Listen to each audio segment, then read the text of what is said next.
E aí galera, Gentuber aqui. Esse vídeo eu estou fazendo para ajudar o nosso colega inscrito, o Gabriel, é, que tem algumas dúvidas sobre as use flags. O que são, como elas funcionam, qual a função delas no Gentoo. As use flags, na verdade, são o coração do Gentoo. O Gentoo ele existe por causa dessas use flags. A possibilidade de você poder usar elas, né?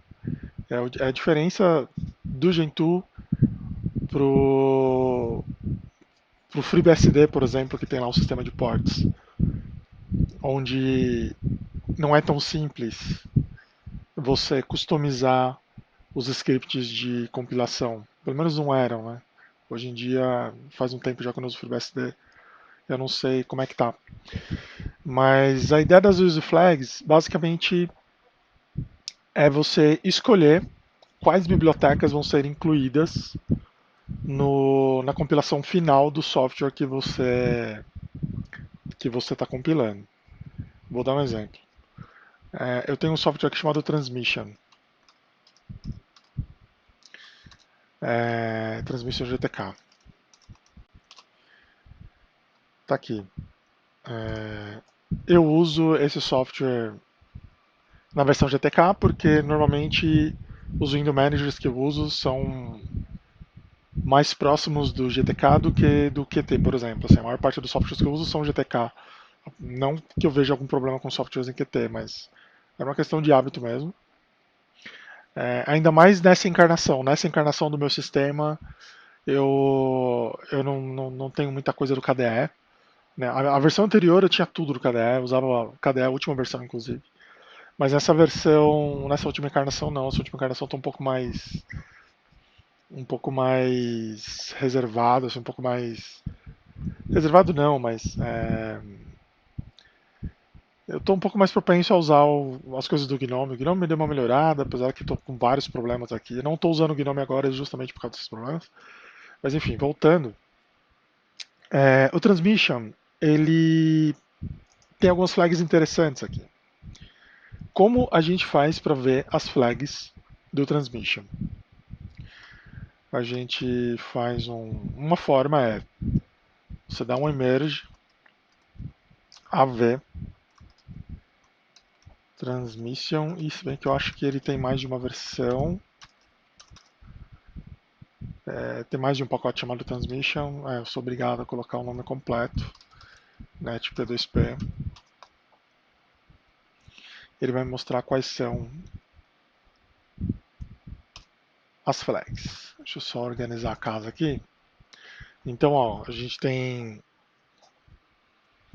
as use flags GTK, Ayatana, LibreSSL, Lightweight, Qt5, System-DXFS. Uma outra forma de a gente ver quais são as flags e mais com a descrição de para que elas servem é usando o comando ecarry e o nome do pacote. Então, ecarry, transmission, e ele vai mostrar aqui. O Ayatana é um sistema de notificação. Então, para mim não é interessante, eu nem sei quem usa. Geralmente são aquelas janelinhas de notificação quando o aplicativo quer te mandar alguma coisa. Ele abre uma janelinha para te notificar quando aconteceu alguma coisa. É isso.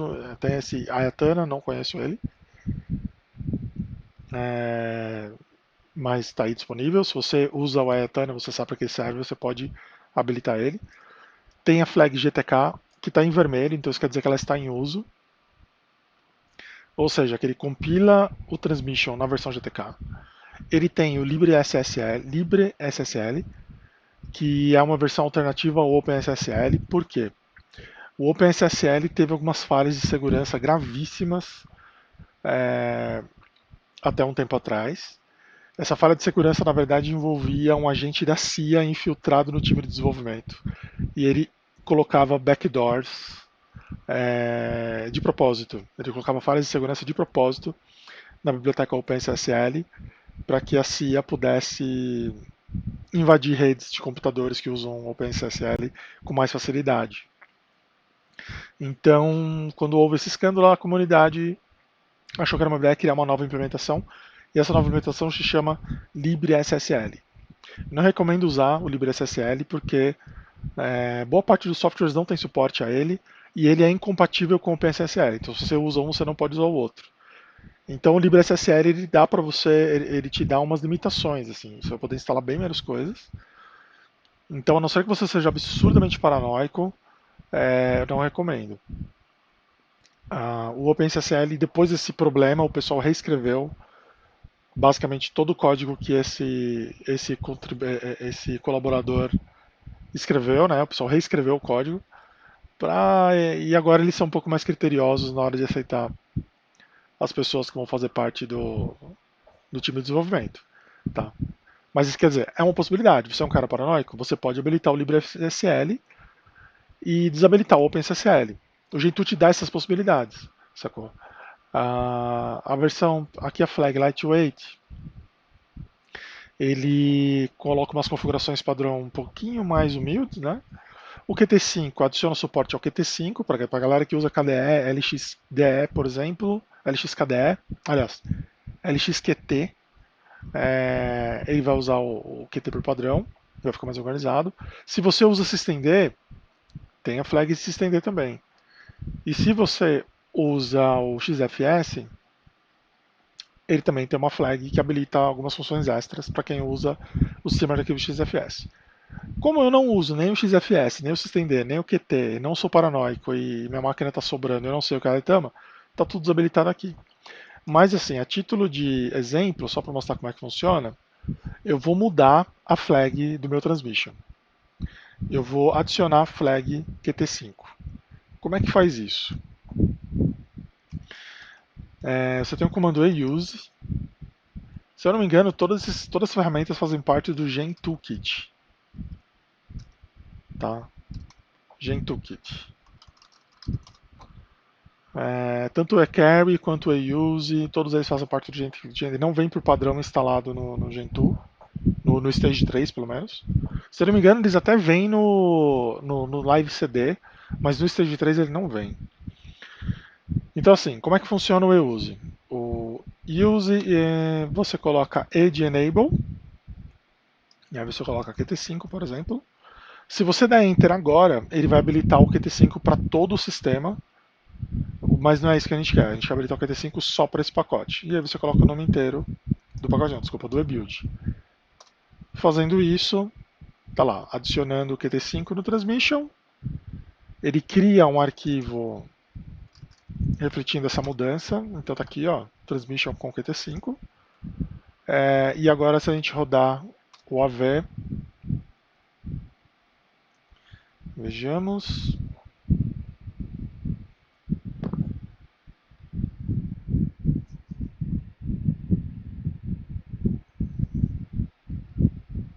Tá aqui.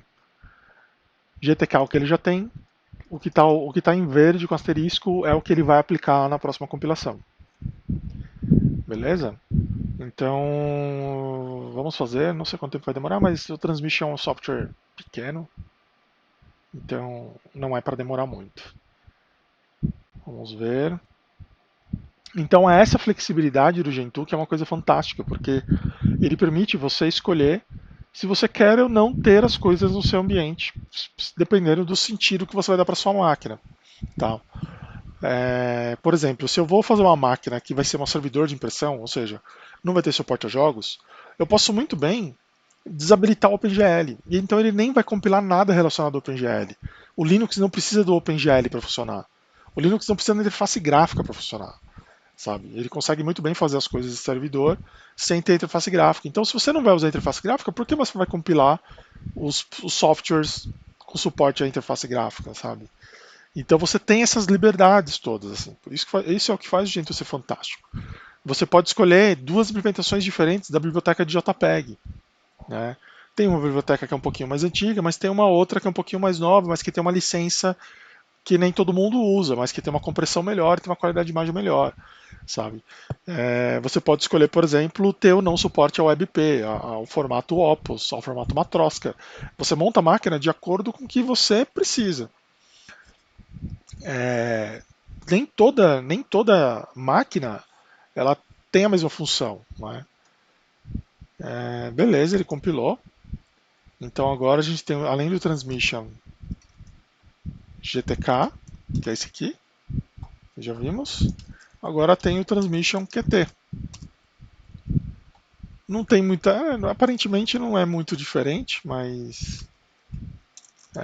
Eles são diferentes, tá? É que aqui eu estou usando o mesmo. Como eu estou usando o root, eles são diferentes. As caixinhas de diálogo são diferentes. A quantidade de memória que eles usam também é diferente. A caixa de diálogo para abrir as coisas é diferente. Esse aqui é padrão GNOME. Esse aqui é padrão KDE. Sacou? É...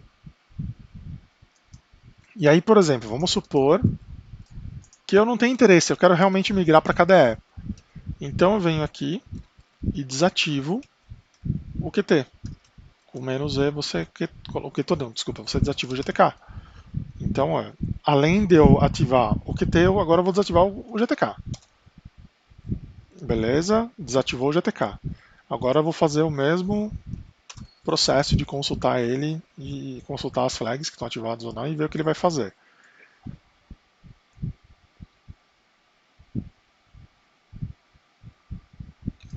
É engraçado que às vezes esse. Aí, foi. Então o que ele vai fazer agora? Ele vai manter o QT5 e vai desabilitar o GTK.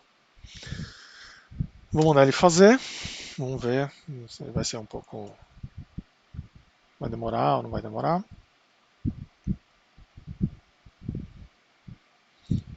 Então, como eu estava dizendo, essa flexibilidade de você escolher como vai ser sua máquina é o que faz a diferença do Gentoo. Você vai montar uma máquina para jogos, você não precisa da parte de, sei lá, impressora, sabe?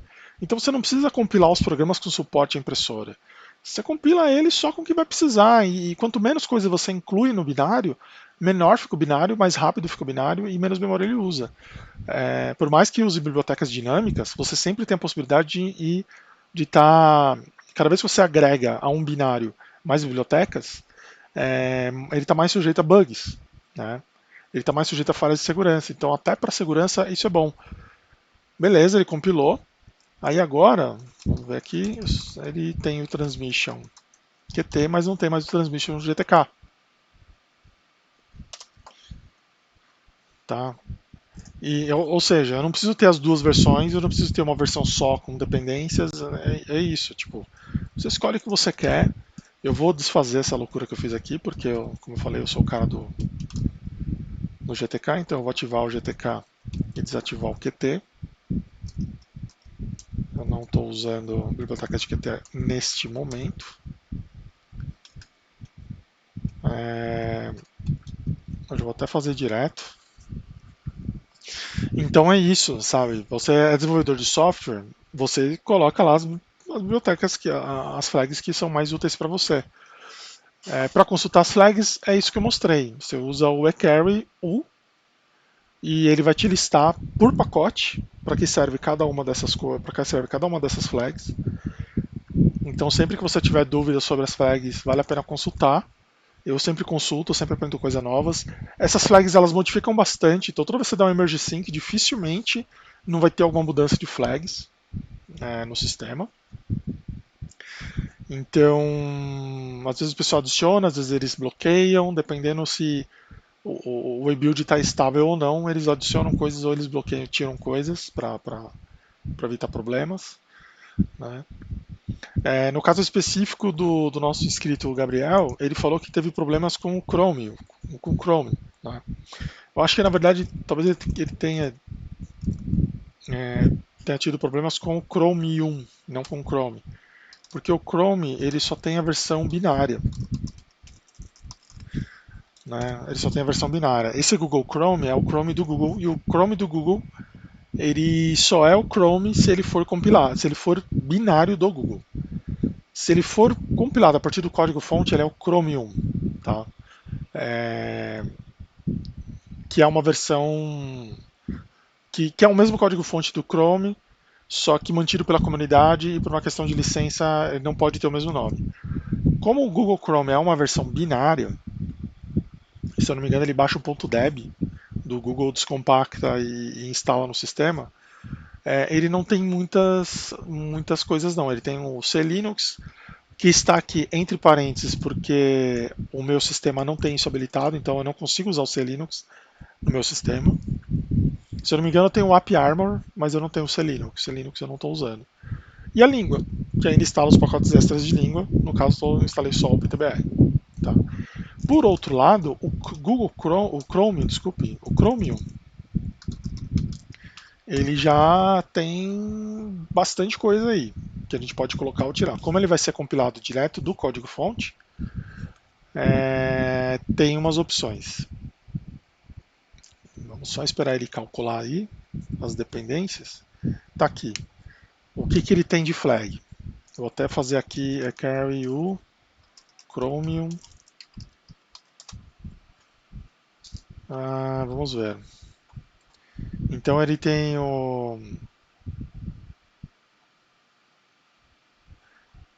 os esquemas do Clojure, que aí precisa de Java, Component Build. Tá, aqui é uma coisa que ele. A forma dele compilar ele faz para debug. Ele tem o CUPS. O que o CUPS faz? O CUPS é o servidor de impressão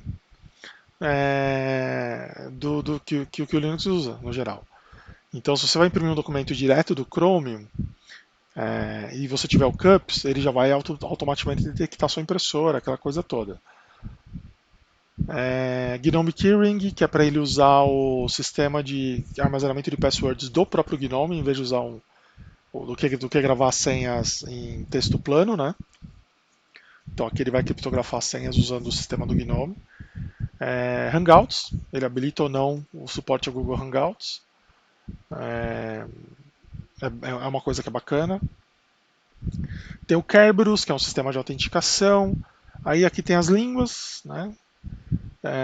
Aqui, se você quer instalar ou não codecs proprietários, por exemplo, H264, MP3, tem gente que prefere não usar esses formatos proprietários de mídia, e aí a pessoa tira isso porque para evitar problemas de segurança, para evitar ou porque o cara é muito desconfiado.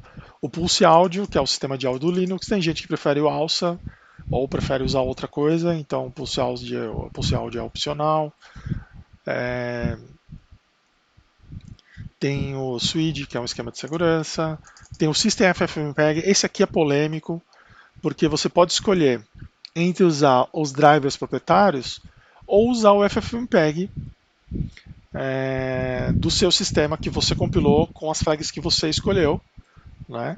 Então, se você habilita esse aqui, ele vai usar o seu FFmpeg, ele não vai usar o FFmpeg proprietário que o pessoal do Google compilou. Então, os formatos que ele vai suportar não são necessariamente os mesmos que você vai ter.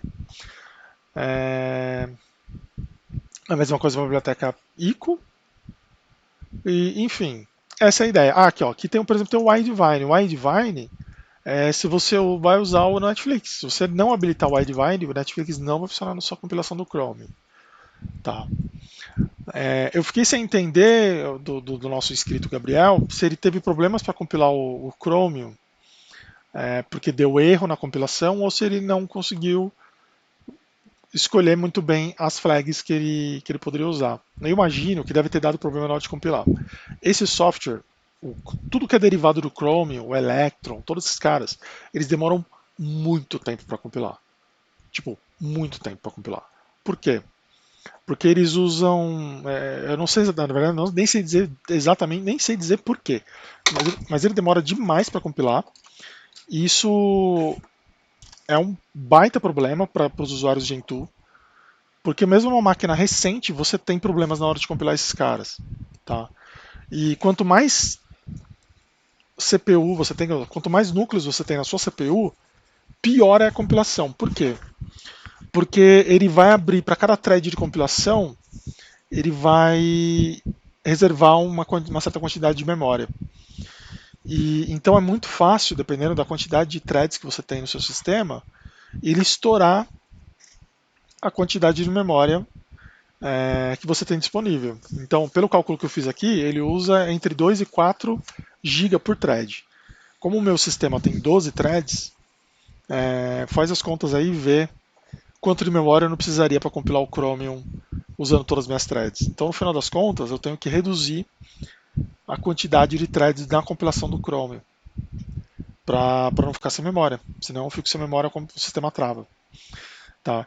Então, assim, eu particularmente não compilo mais o Chromium, a não ser que eu seja obrigado a compilar o Chromium. Tá?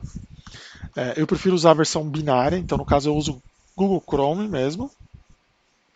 O navegador que eu uso no Gentoo é o Firefox e eu uso o Firefox binário também. Por quê? Porque o Firefox ele está migrando o seu código a sua base de código para Rust e o Rust demora muito para compilar. Tá? O Rust tem uma série de vantagens, mas a velocidade de compilação não é uma delas. E é muito complexo você, assim, o ambiente para compilação do Firefox ele acaba ficando muito grande também, porque ele instala uma porrada de coisa do Rust e que você vai usar só para compilar o Firefox. Então, quer dizer, você vai gastar muito espaço em disco só para ter o Firefox, só para compilar o Firefox. Então, como eu não sou um usuário Rust, ainda pelo menos, né, não desenvolvo Rust, não uso muitos softwares feitos em Rust, eu prefiro usar o Firefox Beam. Porque ele tem um desempenho legal, ele já vem meio que pré-configurado e eu não perco tempo com isso. Tá? Então, essa é a minha recomendação, inclusive para quem está começando no Gentoo. Não perca tempo com essas compilações muito complexas. A mesma coisa para o LibreOffice. LibreOffice, você não compila o LibreOffice. Não precisa, sabe? Você não vai ter ganho de desempenho. O que você precisa realmente compilar e prestar atenção no que você está fazendo é o Shorg, por exemplo. Né? O Shorg, quer ver? Eu vou dar uma olhada aqui nos flags do Shorg. Shorg Server. O Shorg Server, que é para quem usa desktop, ele é muito importante. Então aqui você tem algumas coisas que fazem diferença para o funcionamento da sua máquina. Sabe? Se vai ter biblioteca dinâmica ou estática, isso faz diferença. Principalmente se você vai fazer uma distribuição que vai rodar em várias máquinas. O systemd, o Wayland, você quer o Wayland? Você habilita o Wayland e recompila o sistema. O XNest, o XNest, por exemplo, é um cara que eu uso. Está desabilitado aqui por puro vacilo. Tem o Zephyr também é uma versão mais atualizada do XNest, digamos assim. Né? O XNest ele permite você abrir um X dentro de outro X e o Zephyr também. Tá? Eu acredito que o Zephyr funcione com o Wayland e o XNest não. Então, e aqui você pode escolher, por exemplo, não compilar o Shorg. No próprio Shorg Server você pode usar só o Wayland. Você escolhe. Se você acha que todos os softwares que você vai usar vão funcionar no Wayland, você pode já pular do Shorg. Você pode deixar o Shorg para lá e usar só o Wayland. Tá? Desde que você saiba o que você está fazendo, você não vai ter grandes problemas. Né? Então, assim, para softwares como o Shorg, o compilador, o GCC, tem bastante flags importantes para quem é desenvolvedor, porque você pode, por exemplo, usar o Go do GCC. Né? Você pode habilitar ou não o Graphite, que é uma otimização importante na hora de compilar seu código. Você pode incluir o Vanilla, que é para ele tirar os patches do Gentoo e usar só a versão original do GCC. Né? A mesma coisa com Python. O Python, por exemplo, é uma biblioteca central do sistema. Você pode usar a versão Hardened, que é uma versão um pouco mais segura. Você pode usar a versão com LibreSSL. Sabe? Você pode não usar o Ncurses, tranquilo. Você pode não usar o TK. Se você não vai usar o TK no Python, você não precisa dele. Você tira, sabe? Então, é isso. E sempre que você faz alguma mudança global no sistema, você tem que rodar o emerge, UD update, o N de new flags, que é para ele conferir se tem flags novas, o D para ele recompilar as dependências também, e Word. Né? O que ele vai fazer? Ele vai olhar as flags, vai ver se mudou alguma flag, e aí ele vai sugerir compilações. Aqui no caso. Ah não, aqui foi o Node, que ele sugeriu que eu adicione uma biblioteca, uma flag no Node. Tá? É, geralmente esses emerges que verificam as coisas globalmente, elas são meio punk. Demora um pouquinho. No geral, as use flags elas têm uma certa precedência também, que é uma coisa que é importante de se observar. Você pode modificar essas flags no portage makeconf, né? Então é só você adicionar as flags aqui, adicionar ou tirar as flags. Eu, por exemplo, ó, não gosto do Qt, então eu tiro o Qt na maior parte das coisas, mas o GTK, Gnome, WebP, Opus eu uso, Cups eu uso porque eu tenho impressora, Shinerama porque eu tenho mais de um monitor, Video for Linux porque eu tenho câmera, Theora porque eu suporto formatos livres, HTTP para fazer as coisas web, FFmpeg para eu usar FFmpeg, enfim.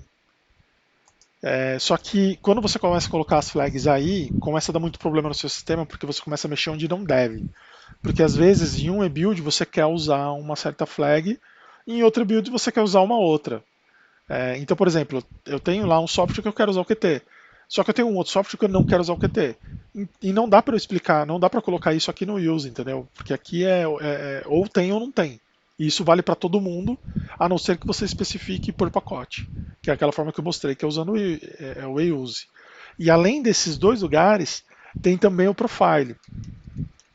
Né? Se você olhar aqui no Select Profile, você vai ver que você tem algumas listas.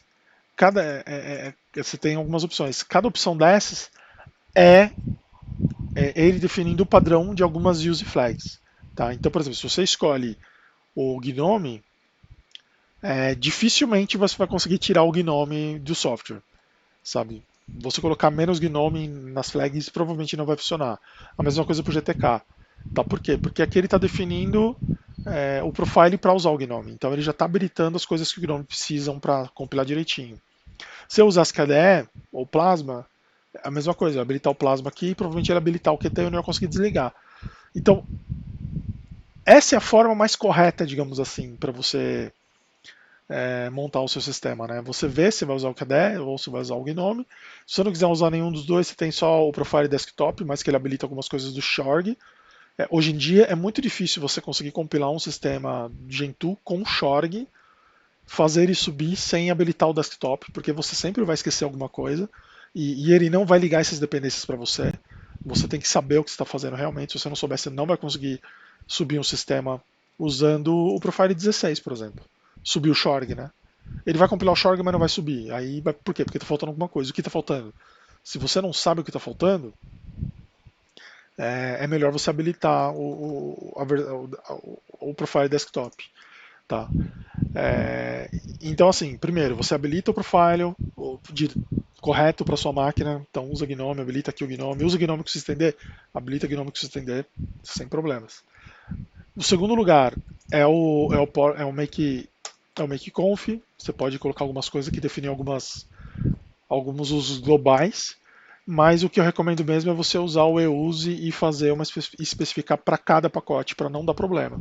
É, Inclusive tem uma distribuição baseada no Gentoo que foi feita, foi criada pelo próprio criador do Gentoo, né, o Daniel Robbins, que chama Fantoo. O Fantoo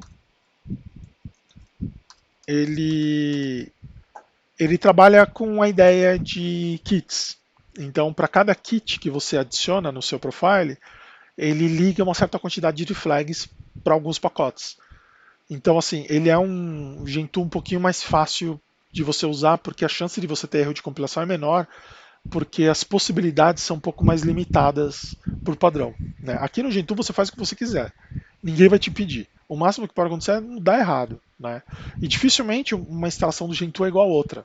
Então, Às vezes você não consegue compilar alguma coisa e é super difícil para alguém te ajudar nisso, porque as máquinas são diferentes, os profiles são diferentes, as flags que cada um usa são diferentes. É muito difícil você ter duas instalações iguais.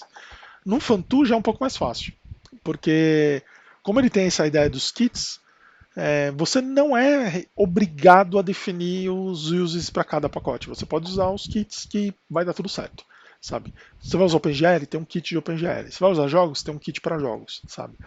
Então, se você não sabe por onde começar, usar esses kits pode ser uma boa ideia. Eu não consegui me adaptar muito bem ao Fantool. Eu sou usuário de Gentoo desde muito tempo, assim, desde 2002, 2003. Então, eu tô acostumado com essa liberdade, mas o Fantool ele me parece ser uma opção boa para quem está começando. Inclusive, ele tem um Stage 3 já com o Gnome funcionando. Então você não precisa nem compilar o Gnome, tá? Ele já te dá a interface gráfica com o Gnome funcionando, com o kernel do Debian funcionando, né? E então é mais tranquilo para quem está começando. É uma boa introdução também, tá? Mas se você quiser usar os use flags, tranquilo também, de boa. Outra distribuição que também tem isso é o Sabayon. O Sabayon é um Gentoo compilado. Ele já vem com tudo, todos os pacotes feitos, tudo compilado. E se você não gostar, se você achar que está faltando alguma coisa, se você não gostar do jeito que eles fizeram, você pode usar o Emerge também e instalar os pacotes direto do código-fonte tranquilo. Né? Eu fui usuário de Sabayon durante um bom tempo também. Eu usava ele no notebook que não aguentava compilar as coisas. O problema do Sabayon é que ele demora muito. Qualquer operação de instalação de software demora demais. Demais. Sabe? Você vai fazer uma atualização do Sabayon, você tem que tirar o dia, porque de um dia para o outro ele demora 3 horas para fazer uma atualização. Sabe? É legal, ele vem com a última versão de tudo. Ele seria um bom concorrente ao Arch Linux se não fosse esse problema do Entropy, né? Ele usa o Entropy como sistema de pacotes. Se o Entropy não fosse tão lento para resolver as dependências, o Entropy é muito lento para resolver tudo. É incrivelmente lento. Né? Mas dá para usar também. Enfim, esse vídeo ficou um pouco longo. A minha ideia aqui não era esgotar o assunto, mas eu acho que eu cobri é, quase tudo que você precisa saber sobre as use flags. Então, esse é o procedimento. Você altera as use flags, faz o emerge unda @word para ele alterar as coisas todas. Depois você usa um emerge depclean "-a" para ele olhar no seu olhar os pacotes que foram instalados por causa de alguma use flag que agora não é mais usada, então essa dependência pode sair do sistema. O depclean ele aponta isso para você, é bom sempre prestar atenção nisso, porque para o seu sistema não ficar com pacotes que você não está usando, porque, como eu falei, cada pacote que você deixa instalado, algum build, cada build que você deixa instalado, algum outro build pode usar ele sem querer, enfim, e começa a aparecer uns bugs esquisitos. É, e é isso, se você mantiver o make.conf organizado com o mínimo de flags globais possíveis, e você deixar lá cada pacote com as suas regras definidas, dificilmente você vai ter problemas de compilação no Gentoo. Tá? A sua experiência vai ser bem tranquila. Beleza? Então é isso, um abraço para vocês, um abraço Gabriel, obrigado aí por interagir. Qualquer dúvida extra, deixa aí nos comentários. Gostou do vídeo, dá um like, não gostou, dá um dislike. E um abraço para vocês. Falou!